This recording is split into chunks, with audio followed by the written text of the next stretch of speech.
Hey, chicas, welcome to Red Lips Real Talk Podcast. I'm Jasmine. I'm Jessica. I'm Monica. I'm Maritza. And I'm Deibys with a Y. Get ready. Somos Latinas from South Florida. Bringing you real talk On life, love, and everything in between. Time to get real. Dale. Welcome back, ladies. Hey. Hey there. Hello. How's everybody doing today? Good. I miss Awesome. you, ladies. I always miss you guys. Yeah, What I can I miss say? you, ladies. Today, we're going to be discussing an amazing book, which actually, remember, ladies, we talked about it on our first show of January 1st. It was our giveaway. Yes, it was. What was her name again? The lady who won? Sandra. Sandra, if you're listening, today's show is about atomic habits, Hey, Sandra. which, by the way, we are starting a Red Lips book club. And this is the first book. And then we will announce at the end of the show what the next book is if you would like to join our virtual book club. But Atomic Habits is written by James Clear and is tiny changes and remarkable results. An easy and proven way to build good habits and break bad ones. And God knows I'm full of bad stuff. I need to change. We need some help. I need to change my evil ways. Baby. How many times do you have to read the book, do you think? Well, listen, first of all, I started reading the book. I'm going to be honest. Like, I'm not really into self-help books. And if there's anybody at this table who should be obsessed with self-help books, it's me. You've said that before, that Yeah, it's, you you're have. not into it. I'm not that girl. But I really was mesmerized. I'm being honest. Like, the way Are you being for real? No, for real. For real? For real. For real. Like, you know, this is real talk. So, for real? No, for real. Because I was like, oh my God, like this guy was hit with a baseball bat and like everything that, I don't want to ruin the book too much, but that like really was like that whole, what do you call it? The prologue? Prologue. I was captivated by that, you know, and it was very inspirational to me. Do you feel the same way? I do. I mean, I've read the book a couple of times. A couple of times. A couple, and then a couple, and then a couple more. I had to stop reading the book after a while, and I started listening to the audio. Audible. Okay, so what was your take on the audio compared to reading the book? I think the book is better because actually, I believe it's James Clear that actually does it. It is. It is. And his voice. I think you should always get an actor or somebody with You think? Oh, yeah. I actually appreciate it me when it's too. the actual right. Yeah, I on thought books like his this. voice was good, though. Yeah, I yeah. was actually impressed. I thought his voice was good No, for I him was being like, the author. I need like Matthew McConaughey. To do this. Like, You might start a bad habit if he's reading it. No, but like at night listening, I'll be like, all right. All right. You know, I'm sorry, James Clear, if you're listening to this, but it's like, all right, let's get rid of them bad habits. I There's feel a like place for no. that. Yeah. You know, these books, self-help or whatever you want to call them, the author narrates, you know, you want them to speak. I do too. Yeah. Me I estaba rather quedando dormida en el carro. I was like, but if it was Matthew McConaughey, like, all right, let's get rid of them bad That's a good habits. takeaway. I see that, but I really thought I was really impressed by his voice, where I was like, because I listened to a lot of audibles. Yeah. And I was like, okay, the author's the one that's going to read it. Let's see how this goes. And then he started reading. I was like, his voice is good and it's not bad. I was listening to it, but the thing I think is like, the book is not like a story. So there's No, nothing it's to not. keep you like engaged other than just like you're intrigued by what he's saying and you're learning from it. So I think the book is excellent. Yes. And for it being a self-help book, and I'm being sincere because I know I can be very like sarcastic, but I feel like this is a book that really can impact your life in a positive way. All of us have neutral habits, like he says, right? So if you are listeners, what does she mean by neutral habits? Well, you wake up in the morning. And Automatic. Typically, you maybe go to the bathroom, Brush your teeth, or take a shower, or maybe somebody wakes up and the first thing they do is light a cigarette. Wouldn't you consider that a bad habit? Yeah, there's Of all course, habits, yeah. right? So he's basically saying the neutral habits are the stuff that you do without thinking. The automatic.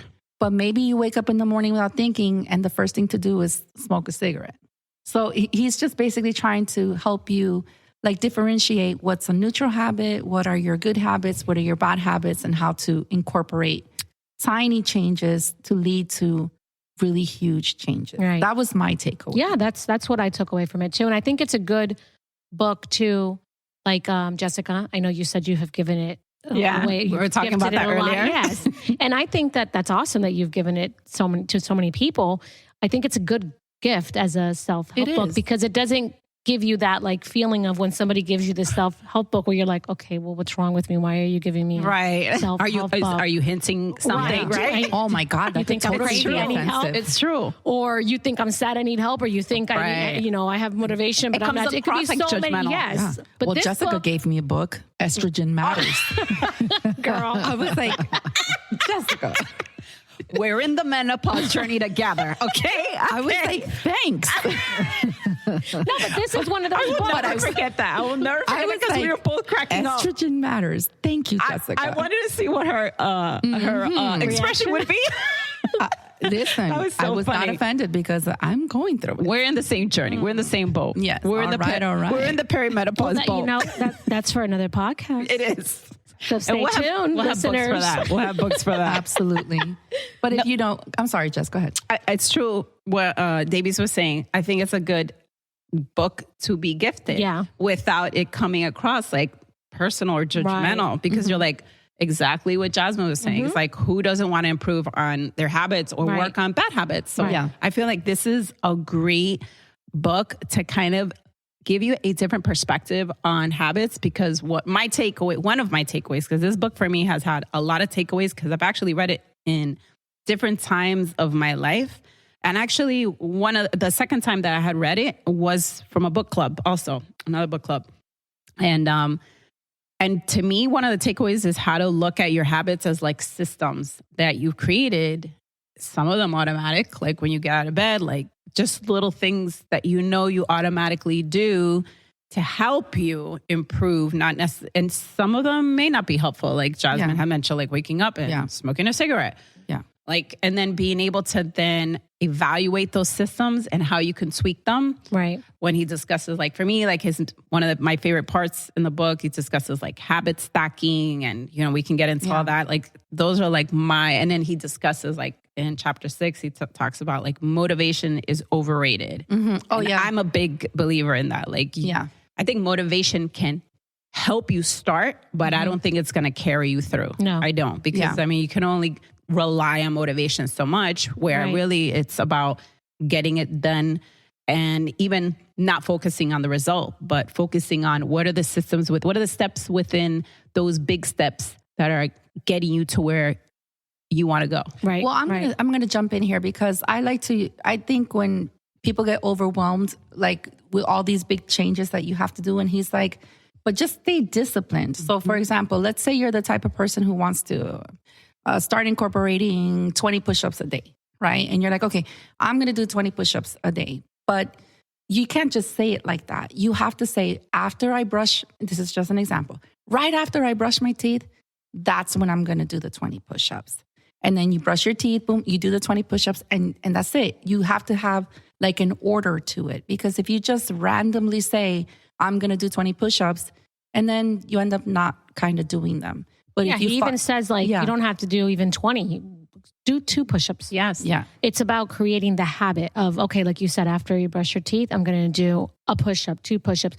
And you start creating this habit where it becomes like natural to you, like how you brush your teeth, like things incorporating it like that. And Yeah, so he was big on very good point. fall in love with the process of who you want to ultimately become. And he also said that your old identity can sabotage the new life or change that you want for yourself. And it's human nature. Like you are who you are. But if you don't want to be that person anymore, you have to let go of certain things in order to lead you to what it is that ultimately you want. And it's difficult. That's very difficult for a lot of people to do. Do you think that correlates with like that saying that says fake it till you make it? Yeah. What do you guys think about that? I love fake it till you make it think because that, I'm delusional. Okay. Because he says it like if you want to be a runner, okay, when you're doing certain things, you got to think, well, what would a runner do? Like what steps does a runner do in their habits to then make them a runner? They're not a runner just because, they ran a marathon.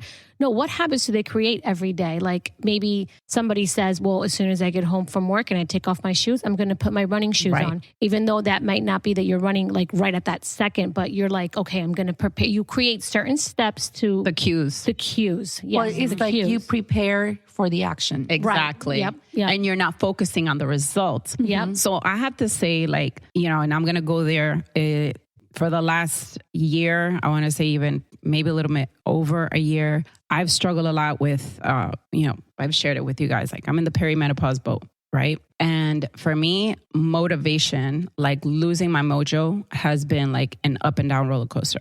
And this book has significantly helped me because I was, and always have, you guys know, you guys have known me like almost all my life where I do enjoy working out. It is my de-stressor. I don't do it for the other benefits that you do get from it, which is, hey, look, losing weight, whatever have you. Really, I don't. I do it because it's my venting, my letting go, my de-stressor. It's where I think it's therapeutic for me.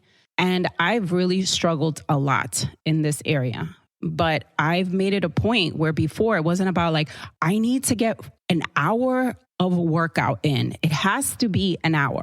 No, that is no longer for me. I had to accept the fact, and especially I'm a mom now, like my life has significantly changed, but it is my self-care time. And I had to bottle it down to like, today is going to be 15 minutes. And that 15 minutes, I wouldn't even focus so much on the time.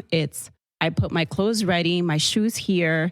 I have all my equipment. I know my nighttime routine is set up. So then that way my morning routine looks a certain way. Mm-hmm. And this hour, but it's not about anymore, how long am I going to work out? It's not even about like, what work am I going to do? I kind of know already, but it was about like, this has to happen and getting myself ready for the action of it. And it's like, it looks like this, putting this here, putting that there, my sneakers here, my workout clothes, my towel, the gym. I mean, you guys know, like I'm building a gym here at my house. Like these are things because I have to create my environment around me to make that happen because it is vital. And my point to that is it's a vital component of my well-being. And I've had to change it, but I've had to change my environment in order for it to happen. Yeah. Mm-hmm. And it's not about the result. It's about like, it's not even about the time. I'm showing up for me and this is how I'm going to make it happen to show up. Yeah. And I'm going to piggyback off of that since you brought up health. He brought up health too as an example. And he said here, you may want better health, but if you continue to prioritize comfort over accomplishment, you will be drawn to relaxing instead of training. And that I remember writing that down because I'm like, how many of us do that? How many of us, we have the intent and we're like, I need to do this, but then we just end up sabotaging ourselves. It's self-sabotage, yeah. Absolutely. I do believe that. I like that of the book. And the book is pretty much like that throughout the whole thing. But he also talks about habit stacking, which is a very unique thing. Mm-hmm. There's one story he shared in the book about the ice cube. And I really like that story a lot. And basically he said, if you're sitting in a cold room, right, you're freezing and you're wearing your winter clothing and it's 21 degrees and you put a piece of ice on the table, the ice doesn't melt, and you're still freezing. And now it goes to 21, 22, 23, 24. You're still freezing and the ice is still not melting. But right when you get to 33, I believe, it starts to melt, but you're still cold. You're still freezing, but the ice started to melt. That 1% was enough for that piece of ice to just drastically start to create a change. But you don't see the change because you're still cold. But imagine now it gets to 34, 35. It's eventually going to become a puddle of water and you're going to be hot and you're going to now be wearing flip-flops and shorts. And that's what he's basically saying. Like that, those tiny little changes will end up leading to significant, huge, massive changes in your life. So don't look at it from like, that's never going to happen. It's unattainable. Oh, it is so attainable. Because you look at the big picture and it becomes overwhelming. Right. I know that happens to me. It happens to me. And I have tried and I do remind myself, it doesn't always happen, but I do remind myself like, hey, Jay, like, you know what? Focus, celebrate the little small things that you did accomplish. Hey, I got a 15-minute workout today. Right. And honestly, in looking back, I've been able to accomplish that much better and be more consistent about it than when I've created like bigger, like getting that 1 hour workout. That was also for a different time in my life, but I'm content with what I got going on. And I tweak it all the time. Like for instance, and I think like simple habits too that create an environment for me, like I don't know if you guys want to share like little things that you do that are automatic, but like mean a lot. Like for me, honestly, this is so simple. I love making my bed first thing in the morning. I love it. It makes me feel like I'm ready for the day. My room is organized. There's something about like my brain that's like, it's funny you said that. There's a study that shows that that you should make your bed when you first wake up in the morning because you're already automatically triggered that you've accomplished something. You're starting your day off. Good point. And my husband loves when the bed is made in the morning. And there's times I just don't have time. So like if he gets home before me and the bed's not made, he doesn't say anything, but it's like a joke. So then when he gets home and the bed's made, because he leaves before me. Okay. You know, he'll make like a little comment from upstairs or like I know that he'll be like, I made the bed for you today. Like, you know, but it does feel good. I feel it. When I have that minute to do it in the morning, it does feel good. It's like the simplest thing. Your family sees that. Yeah. Because I make my bed every morning too. Yeah. I make my bed sometimes with my husband in it. So he just has to make that one side. I tuck him in. He's like, and he laughs and I crack up and it's like a good early laugh. And he's like, babe, I'm still in the bed. You know that, right? I'm like, I have to. That's hilarious. Pobrecito. I know, but I love that. It's like what you said, babe. It's a good feeling. It is. It's a good feeling. The thing that Jasmine was just saying about the ice cube, it's where he says just 1% better each day. Oh yeah, that's like the point of the ice. It's like it's just that one little percent, just every day. Just that's why I like the book because it makes. I don't like to use the terminology dumb it down, but he really it's an easy read. It's an easy read. It makes sense though, and it's inspirational. You know, and you could actually do it. Yeah, the things he says you can do. It's not like this like crazy book where I have to create this whole like thing and change everything. It's like little steps, incorporating habits, how to break old habits. So is there anything in particular that you all want to share that maybe you've incorporated or maybe started or it's motivated to you to like, hey, I want to implement this system for this particular habit that I want to change or implement? Gosh, I'm going to keep it real. Like, I've become a little bit more diligent with our podcast. I see and that. I'm trying to put a lot, like, you know, I always horse around and I say I'm delusional, but I just feel like if I continue to be as passionate as I was, you know, on our first dinner when we were talking about it, and I don't lose that passion and I continue to, you know, set the appointments, find people to interview, get educated on things that I'm not educated on, have the passion, put in the work, it has to lead to success. So I'm answering your question. That's what I'm doing. That I'm trying to believe in this so much to get to that end game. I see it, Jay. You got a little fire under your ass. Yeah. That's a good thing. And I feel like the book was in certain parts of the book, it inspired me for Red Lips. Like it illuminated something in you. I do. I really do. Okay. And in my personal life, you know, my daughters are already in college. I'm in a different stage with thank God, I'm in a great place with, I'm going to say my husband's name because he gave me permission. I'm so excited. But I was talking to Mike. And he's like, I see it, babe. I see it. You got that little passion. Your friends are like, all of you ladies are really in this. It's a beautiful thing to see. Yeah. So that's I love that. It real. Yeah. No, thank you for sharing that. I see it. Monica, I see you've read the book like how many times yourself? Oh, I've only read it twice. Oh, that's it. I've only read it twice. Well, so what did you get out of it? I just recently listened to it and I'm like ready to hear it again. So it's like... So how have you used it since you've read it a couple of times? Like anything in particular that you've implemented in your life that you've seen at work? And well, yeah, I've tried several times implementing different habits. But like he says, it's hard for your book reading. Well, yeah, that's definitely you've been book reading. I've been reading more. Yeah. and we're not going to talk about what I read. But We are not going to talk about You have what been we reading read. books, We have been reading okay? And I'm not, well, she's giving me a book about fucking estrogen. and Monica's giving me a book about They're good books. I don't know what And you're I'm talking like, about. what is happening? We're in our menopause journey. this is a different stage in our life. Okay? It is. No, I love it. Don't get me but wrong. you know I love what? it. I don't want to live in real life anymore. I want fantasy. Oh, okay? no, take it. No, So they're yeah, fun. reading has definitely been one because now, like, I have a lot of books in a different room. So Yeah. to get to that point of where I'm going to read, like how he says, put the book where you see it. Yeah. That's what I've been doing. So I know, okay, That's hey, great. you want to watch something? No, I'm going to go read. So do you have a reading room? Because Deibys and I have a fantasy about Yes. I our just kinda library have a room. Yeah, we have a But- library we want to build. Yeah, we do. We have With the those ladder. fantasies. You guys have made me like Gliding ladder. a reader because I've never really, I mean, when I was a young girl, I was really into like vampire books and Stephen King. Oh, I was reading all the time.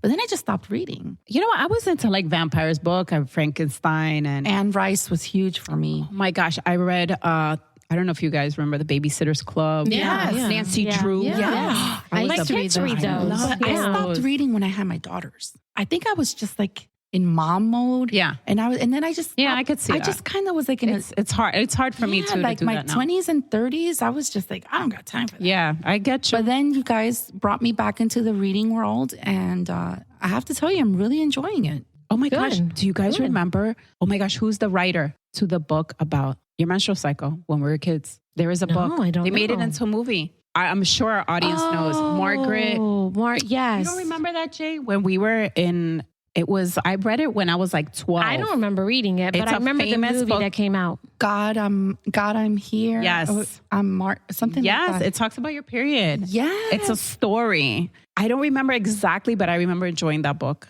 And it was like the only book. I mean, come on. Like, I don't know about you guys, but like my mom really didn't. No. No, she Are didn't. you No. there, God? It's me, Margaret. Margaret. I knew it. I was Yes. sorry. I got the Judy name right. Blume. The Yeah, Judy that's what it Blume. was. The Judy Blume Blume. books. Yeah. Yes. I love that. And Scholastics was huge in school. Like, well, you know, if you the got troll books. you know you could had order money the when troll you books. yes, remember that. you know you were a We're the rich Gen kid when you Xers. bought like all the books. I know. They I still know. have those, I could- though. My kids just had a book I think I only ordered one book because I couldn't afford it. I was at the library, bro. Yeah. And my mom would be like, "Tu vas a la biblioteca?" And I was like, "Hi, mommy, too. please. Everybody buys books." And my mom was like, "Tú no necesitas eso." And I was like, "It's for my brain." No, and then so you ordered the book.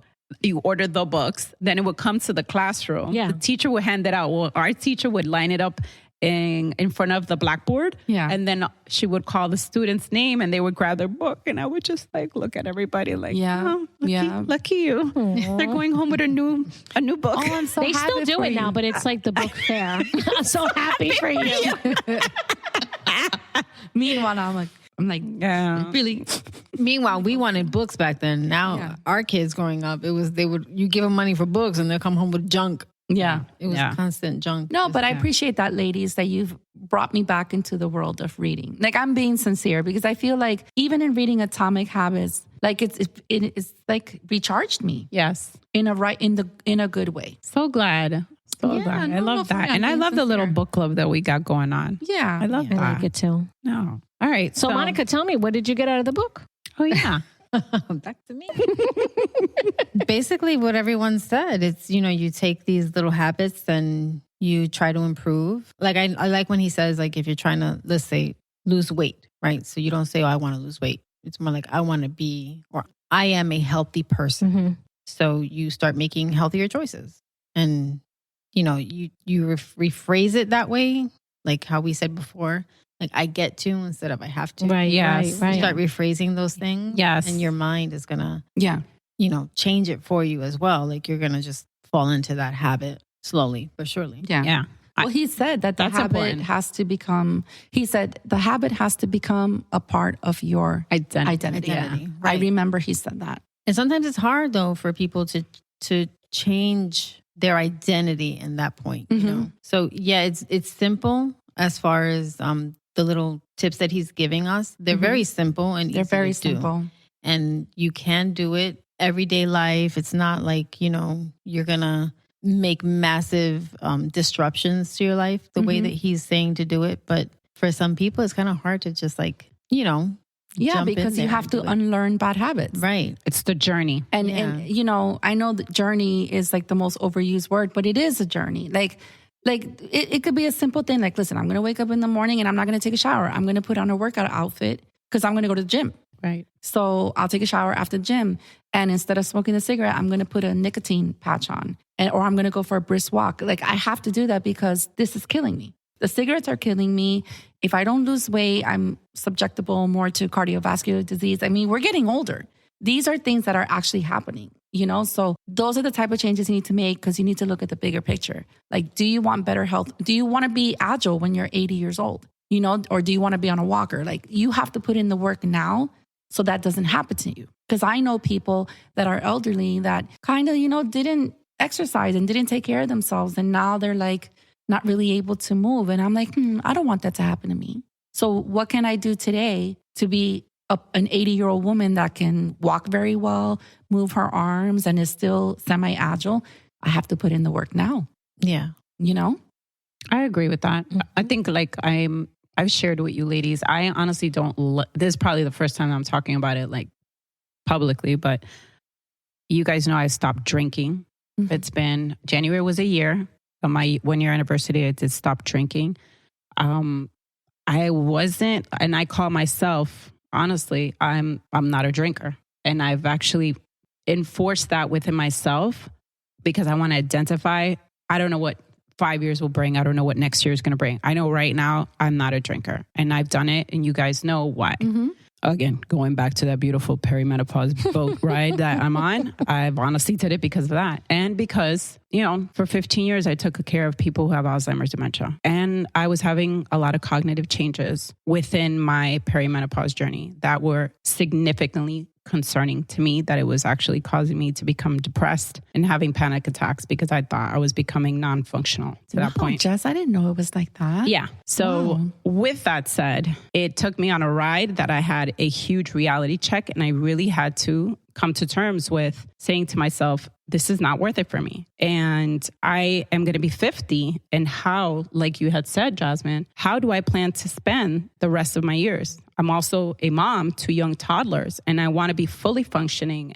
And I've made it, my lifestyle to be the best that I can be. And this is an area that I was struggling with. And I've never considered myself, I'm not an alcoholic, so please don't take this out of context. I'm not an alcoholic. I do have alcoholism in my family, and I've seen it do a lot of detrimental things to people. So that has always been in the back of my head. And I really want to live a very thriving life. So whatever I need to let go of. And I had to really come to terms with that and just decide. And, it's hard when it's a social component because, it's part of my it has been part of my social life, drinking. And it's been with me for years. I did quit in my early 30s. I quit for about 5-6 years and I didn't think about it all. But once I became a mom, I don't know what happened. It's like I started picking up having a glass of wine. I'm not a big hardcore liquor drinker. I liked my wine, and I noticed too when I had the kids, I really wanted to just have a glass to take the edge off, and survive.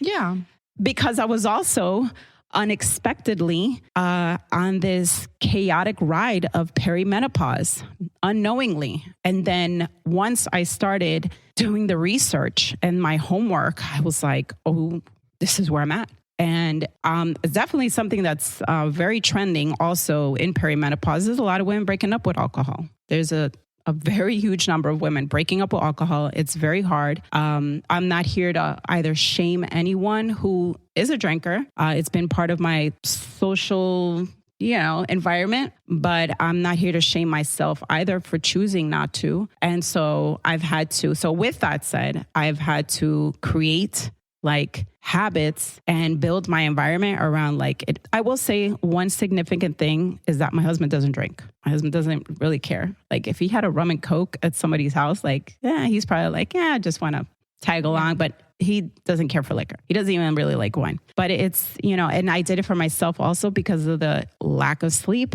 that came along with this unexpected ride that I'm still in. But that has been a game changer. But I definitely had to, start looking into mocktails and enjoy my mocktails, which I actually do.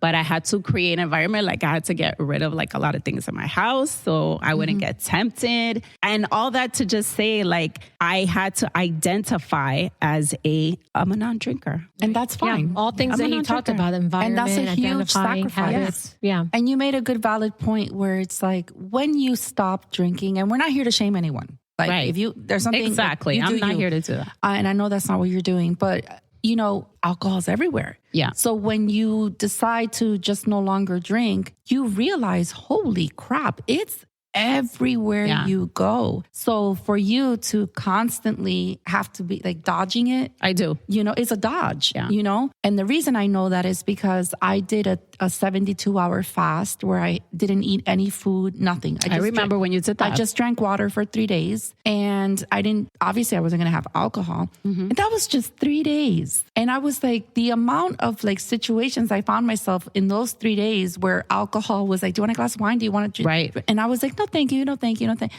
And I was like, holy shit, that's a lot. Yeah. And it's only been 3 days. I can't imagine a year of having to dodge that. So I salute you for that. And for those people that, hey, we're all coming from all walks of life. But if that's something that, there's a lot of young people that actually I know that they have decided that they don't want to drink. Yes. And good for you. That is good a big for movement you. in the young community. Yes. Because alcohol was huge in the Gen Xers.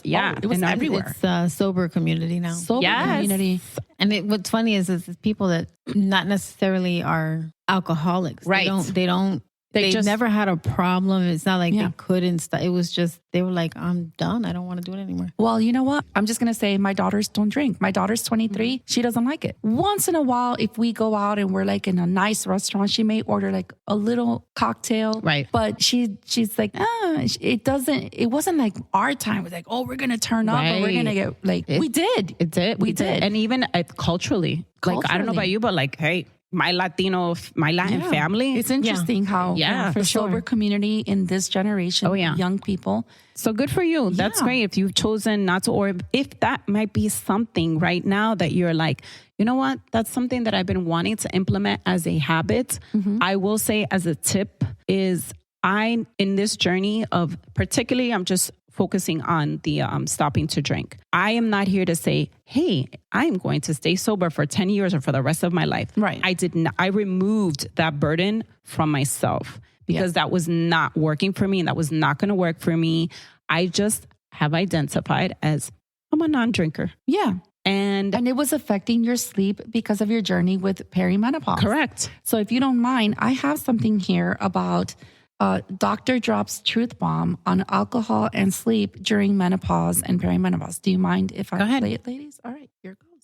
I don't know any woman who's in her menopausal journey who is processing alcohol the way she used to. The tolerance seems to be going down. I'm excited to see some more research come out about this.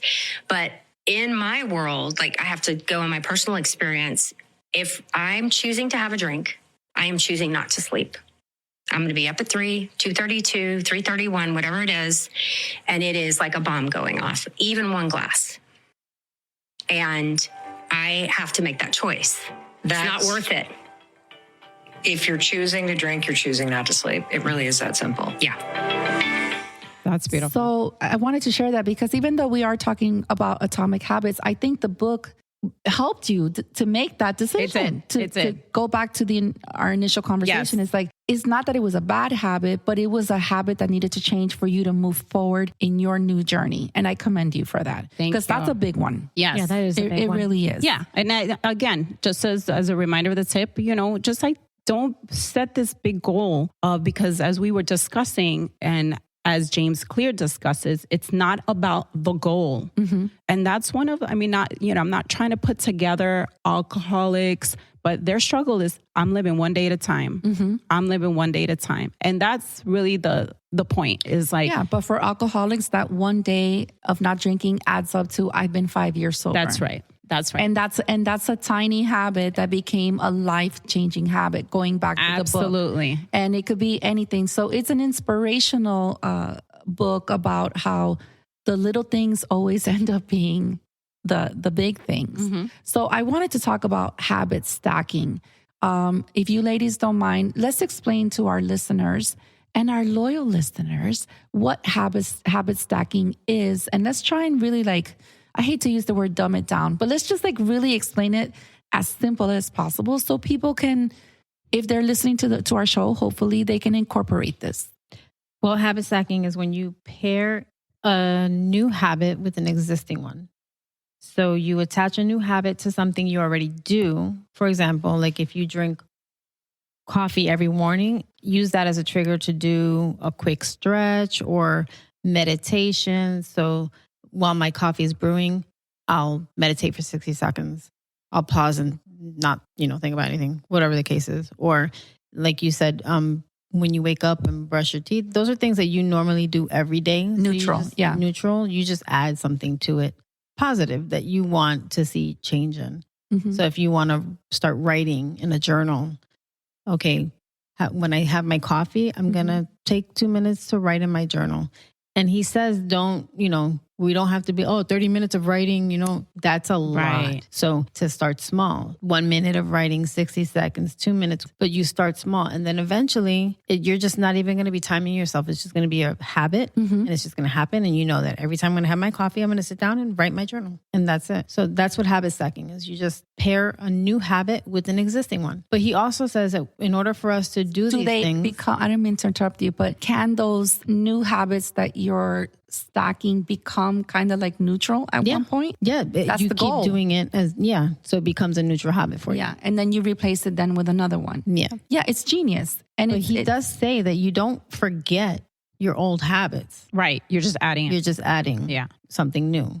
Yeah. I mean, I just remember too, it's with the habit stacking that it might be a different part of the book, but it has to do with that kind of like a reward too. Like, when you're saying like, okay, I'm going to make my coffee and I'm going to do the journaling. But what you should do is that, but maybe like take your journal stuff out, have it all prepared so it's there. Go make your coffee. Know that once I finish journaling, I'm going to get to enjoy that coffee because the coffee is what you want. Right.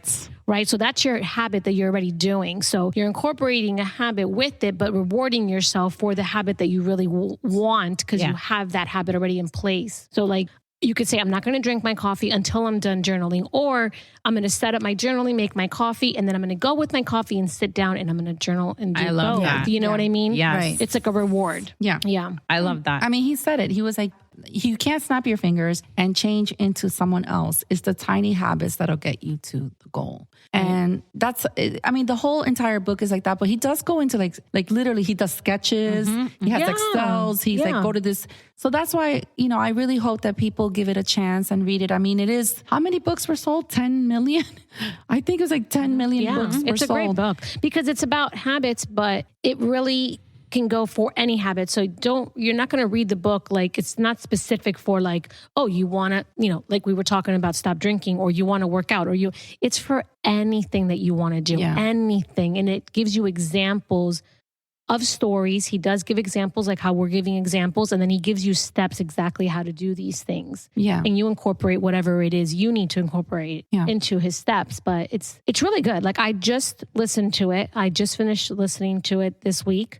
Because I have heard about it. I actually wanted to read it, but I couldn't find the time to really read the book. So I was like, okay, I'm like so curious about this. I'm just going to listen to it. And I'm like ready to like hit play and start all over again. I like really want to hear it again. And I want to get the book. Going back to the habit stacking, this is so simple and silly, but like one of the things that I really wanted to be more diligent about is flossing my teeth. I think he talks about that in the book. And it's funny because that was me. Because like one of my fears is like having like dental work done. Like I can't, no.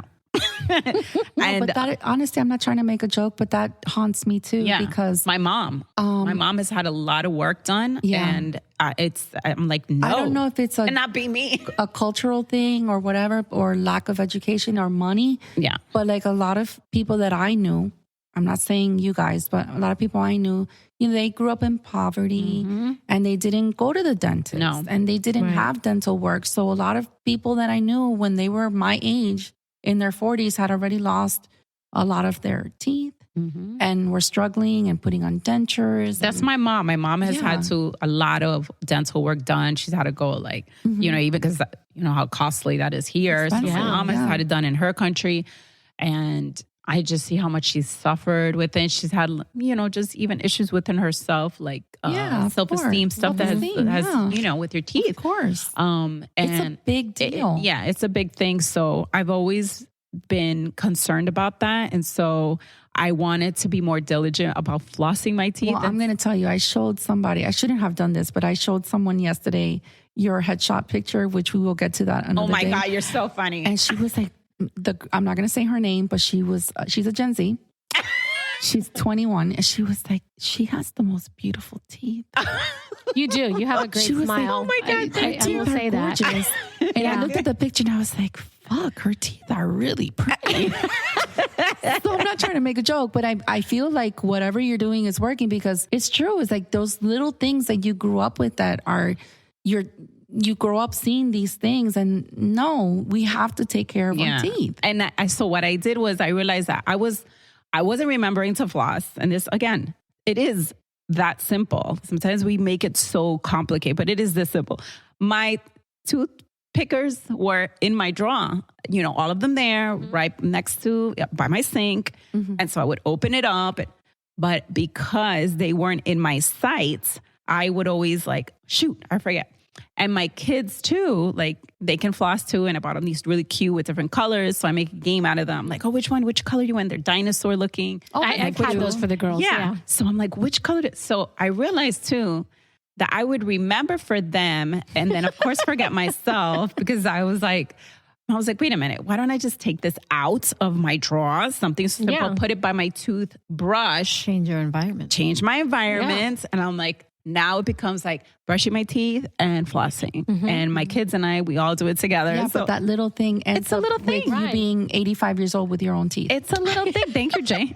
That's what I want to be. Listen, I know we're laughing about it, but it's the truth. Oh, no, I'm with you. It's the truth. You're 85. When you're 85 and you look in the mirror, you'll be like, todavía tengo mis dientes. It's a big deal.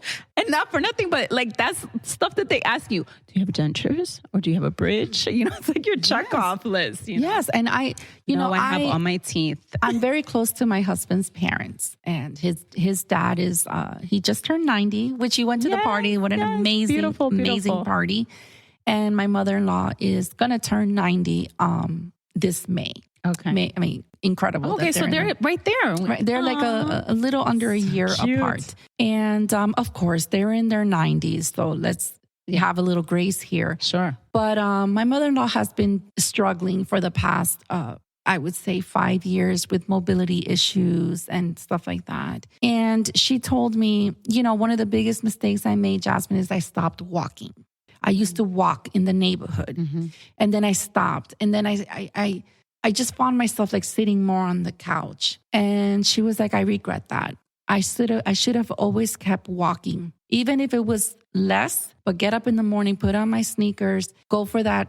She used to go around the block maybe 20 times. She goes, okay, maybe I couldn't do 20 times anymore, but I could still do maybe 5. She goes, I can't even walk from my kitchen to my bedroom without a walker. And she goes, and that happened because I know that I stopped walking. Those are things that stayed with me because I'm like, we're all going to get there. So I'm very careful about that. I really want to my biggest fear is to become old and not be able to take care of myself. Yeah. Maybe it's because I see it more. Sure. But I really want, to me, that's something that I really want to take care of. Yeah. Living, thriving. And thriving. That's and my word of I want to be healthy, and thriving. And I got to put in the work now. So for you, it's alcohol. For me, it could be exercising and walking more. And, I'm trying to, I like sugar for me. I barely eat it anymore. I realized I was a sugar addict, and I was popping cookies and cakes and chips and sodas. So how did you help yourself I'm going to tell you the truth. I mean, once my last daughter went off to college, I stopped buying snacks. Okay. You don't got no snacks, you got nothing to eat. That's how you do it. Cold turkey. Yeah, okay? yeah. My biggest problem is still the diet sodas, like Diet Coke. Ugh. I'm addicted. I didn't know that. I didn't know that about you. Addicted. Okay. Actually, Coke Zero. But I used to have, I'm so embarrassed, but it's the truth. I used to have 3 a day. I now have 1 a day. And I allow myself grace. I'm like, I have 1 a day and it's around the same time, around 6:30. You can stack a habit there. But it's like, listen, I'm little, but I cut out sugar like a lot. I still have a little piece of cake here and there, or like a little piece of chocolate, dark chocolate. I still do it.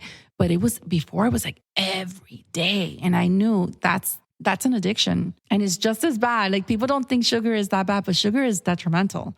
So that's one thing I'm proud of that I've been able to change. Aw, that's good to share that. Thank you. I mean, because, we all have our little things that we struggle with. Mm-hmm. Absolutely. Mine is cheese. Honestly, mine is cheese too. Salt. For me, it's salt. It's not even sweet. cheese. Okay. Salt for me. Salt. Yeah. And then I try to tell love myself, salt. well, it's protein. It's okay. It's keto friendly. It's keto friendly. Cheese is not protein. Yes, it is. It is. Shut up. Yes, girl, it's protein. I'm gonna Google that shit. Okay. Wait. Do not mess this up for Deibys. Cheese is protein. What do you mean? Just leave it there. Is cheese protein? It has some protein in it. It's not like meat and eggs. It's fat. There's got to be some protein in it.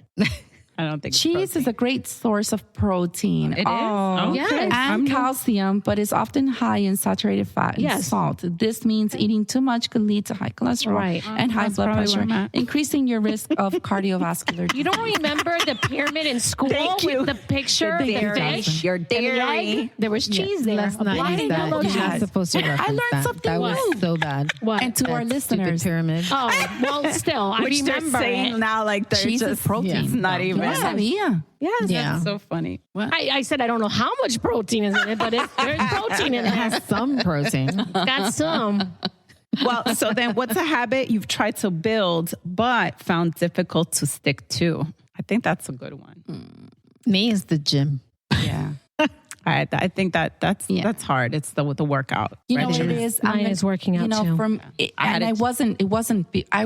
Oh my God, I was working out in 2020 like a beast. 2020? 2020, 2021, 2022. I was like all up in there.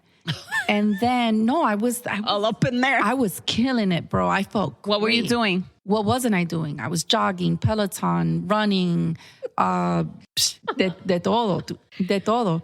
Pero You were a big Orange Theory person. I was in OTF. right? I was in really good You got a shape. reward. Didn't you get like a medal? Yeah. I did half marathons. Did you get a 5K. medal? They give medals out there? Oh, Yeah, well, no, not at OTF, but I did a lot of half marathons. Oh, and No, they things give like that. certificates though when you Yeah. reach Oh, a I certain had a goal. certificate Yeah. for reaching a certain amount of Like splat points. complete. Yeah. Wow. I loved OTF. That's It was- good it was great. motivation. That's good. Pero menopause, well, I'm not in menopause. I'm in perimenopause. That shit hit me like a ton of bricks. That slapped me when I turned 45, that's it. That's where I feel I am. 45 just kicked my ass. And weight gain, depression. I don't want to say depression. Let me take that back, but pretty darn close to Funk. You were in a funk. Yeah. Man, I can't even explain it. All the things that I was feeling. And this is getting way too personal, but it got so bad for me, guys, that if it wasn't for my husband hanging in there for me and being strong in our marriage, I probably would have left. Because I was, and it wasn't that he did anything. He didn't do nothing. I was just mentally going fucking crazy. And I was in a bad, bad place. And I seeked help through hormone replacement therapy, which I really am an advocate for that. And I feel like that Same here. not only saved me, but I feel like it saved my marriage. Yeah, we've talked about Yeah. that. I definitely, Yeah. my husband the same. Yeah. And I love him very much. And, Mike's been my rock, and he's always just been like, you said something, Jess, in one of our shows, babe, I can only give 5% today or 10%. And Mike was putting 90% for like a year, like straight up. I was in a really bad place, but now I'm better. And I feel like these vulnerable moments as women help other women. And these type of books, going back to Atomic Habits, like, being able to incorporate the good things and try to eliminate the bad things, they add up. Because you know what, too? we're the Gen Xers. Like we really want to, at the end of the day, we really do want to thrive. And I think too, like we're changing the face of what it is for the second half of our lives. Yeah, you weren't supposed to talk about it. No. Be quiet, no digas nada. I don't have, honestly, a lot of information from my own mom, unfortunately, you know, and she's honest about it, but she really doesn't have a lot of information to provide for me. So I'm just super grateful that there is information out there, and that we are the Gen Xers. We're the advocates for ourselves. We're like, no, we're not taking no for an answer. Yeah. No, that's not enough for us. No, we need answers. We need options.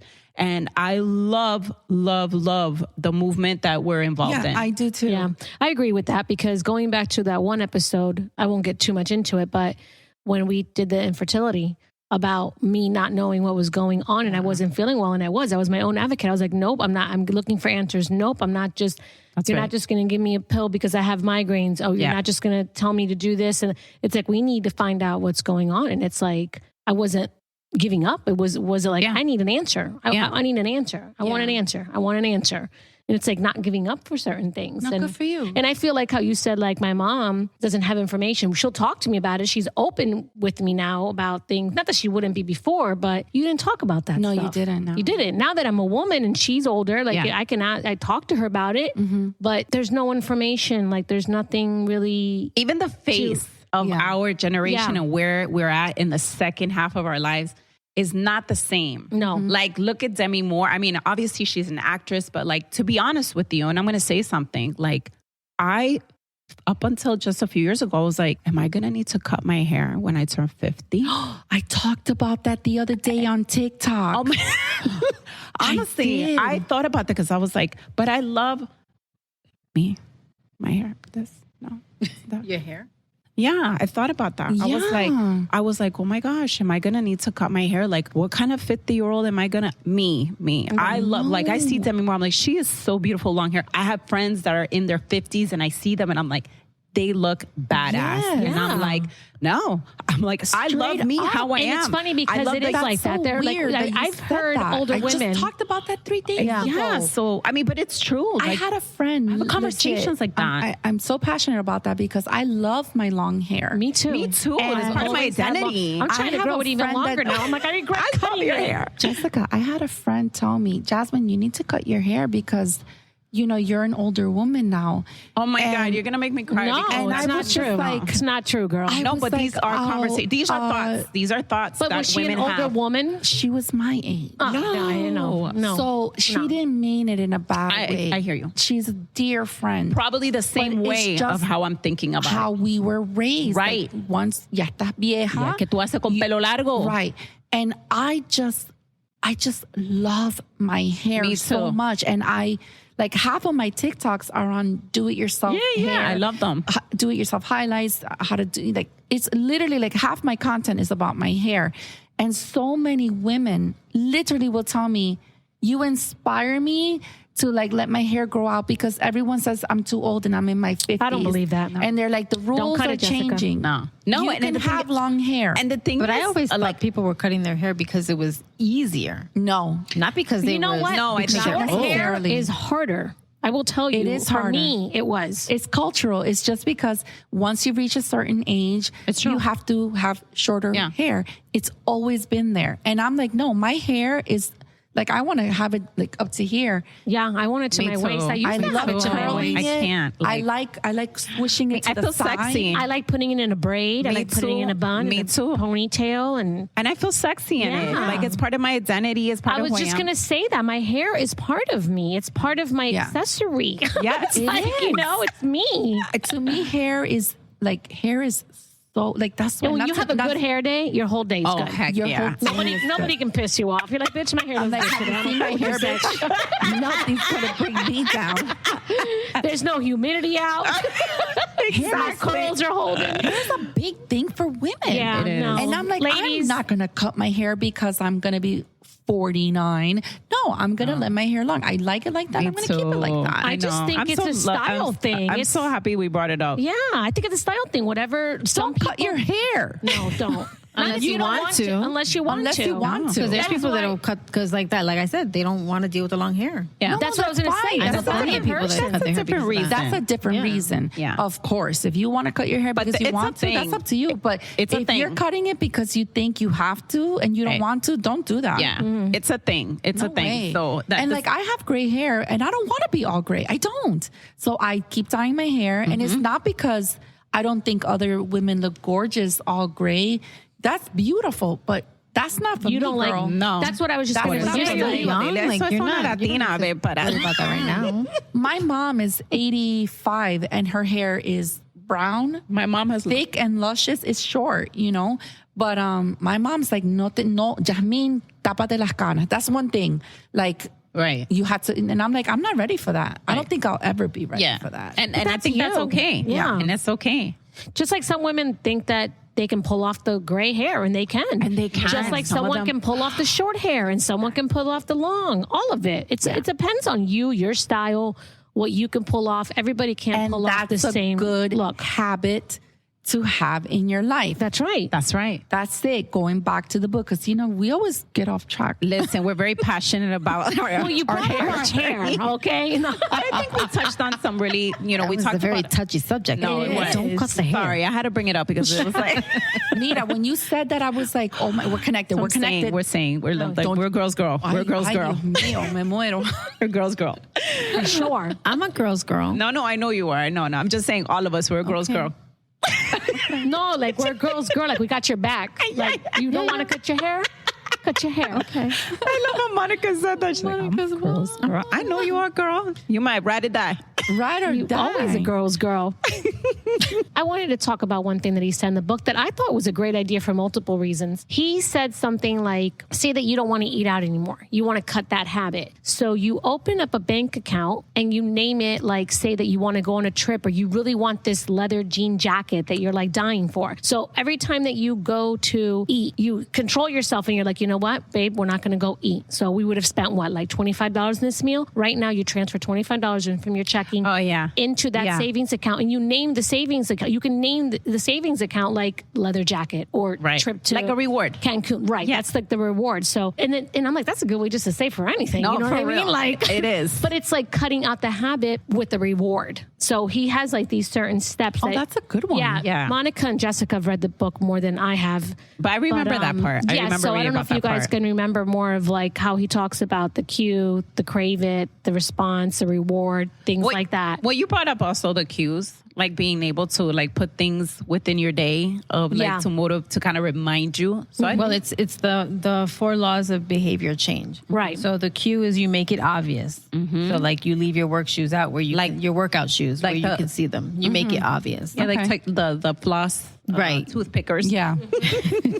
Yeah. Craving, you make it attractive. So you link the habit to something you already enjoy. Okay. I think that's important. That's a key thing because you don't want to do something like you got to force yourself to do. Right, Right. That sucks. The response, you make it easy. Don't overcomplicate it. Yeah, it's Make it simple. overthinking it. Right. Yeah. Like we were saying, oh, you want to do 20 push-ups? You don't have to start with 20. Just Start with one. incorporate Oh my God. the habit with like 5 push-ups. Right. Yeah. And then the reward, you make it satisfying. Give yourself a reason to keep going. Right. Yeah. That's wonderful. I Right. really What love would it. be a reason to keep going? Like, what would be something for you guys? A reason for something? I mean, when she's, I mean, I'm going to try to find one, but when I hear her say that, it makes me think of like the coffee situation we said. Like, I'm going to journal. I want to incorporate journaling, but I love my coffee, and like that's my reward. I wake up, Yeah. and that's what drives me to go downstairs. And so you're rewarding yourself with the coffee. You're just interrupting it with the habit Right. of like, okay, I'm going to journal, and I'm going to make my coffee while I have my books and set it up. Make it attractive. Have the table with your stuff looking all cute, Yep. pretty. Maybe get a pretty pen. You know what I mean? Yeah. Like make it Yeah, fun for sure. And then like your reward is your coffee. Okay, I get to sit down. I'm going to journal. My reward is I get to enjoy my coffee. Like you don't have the coffee unless you journal with it. Yeah. I have like my nightstand. So I was not doing good with like reading books. And so then I realized, I looked at my nightstand. I was like, well, I have 20 books there on my nightstand. Yeah. Yeah. No It's wonder. overwhelming. Yeah. No wonder I'm not getting anything, any reading time. Yeah. I moved all that out. And then I basically have like my one book that I'm focused on right now. And I have this cute little night light, book light. And I've had other book lights before. This is, again, so simple and silly. Yes. I've had other book lights before and they were all battery operated. And I was like, I need a USB book light. I ended up buying like 4 of them. I gave one to my mom. She's a big book reader. Do you give them with the book? I do. I know, right? It could come like together like a little package. And it's a USB one. And I kid you not, I've had it for like over a year and a half. And it's my little, and it's like all messed up and stuff, but that's my little night light. I have no excuse. And I take it out. I put it, I have all this in my nightstand drawer, but I take that out. I put my reading glasses out. And this is like part of my nighttime routine. Do-do-do.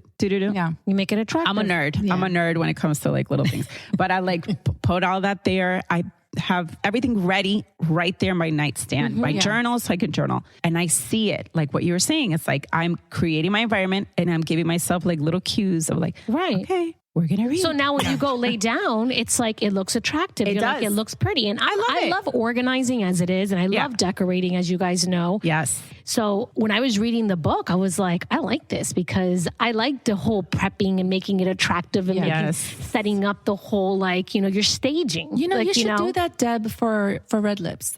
I'm gonna put something on you. I think that you underestimate how you can take something and make it so beautiful. And maybe I love doing that. You do. No, you're passionate about it. So maybe you could like start doing 30-second videos or like 45-second videos of incorporating this passion that you have on the side. Do our reading, our library. And then we could put it on our Instagram page or our TikTok so people get to see like another side of Deibys. I will. I was doing it. I Yeah. have to pick it back up. So I'm gonna do it. I'm gonna start sharing little things. I mean, there'll be like simple little things, but it's like it excites me. Like the other day, It'd be a new habit for you. 'cause you had mentioned that before, and the other day I cleaned out my pantry and I didn't do the before photo, and I was so mad because I was like, well, now I can't show the after photo because now it just looks like a drawer I put snacks in. Right. But I like took everything out. I took the dust buster and vacuumed Doesn't it feel good? oh my God, it feels so good. I opened that pantry. I don't know how many times. People like cleaning out the love it. refrigerator and then it's all beautiful. And my little one is like me though, because she came back and goes, "Are you done?" I go, "Yeah." She goes, "Let me see." I did the refrigerator, and then I tried to do because I recently heard like stop using the drawers for the vegetables and the fruit, like put it on the which I do put on the shelf, but I tend to like stuff the drawers and then that extra. So I was like, you know what? I'm not putting anything in the drawer. My onions were in the drawer, but like I'm putting the carrots and the celery and the straw. So I like organized the refrigerator. I cleaned the shelves all that same day because I went grocery shopping. Beautiful. And then again, Jasmine, you did the refrigerator too? And she opens it. She's like, wow. Like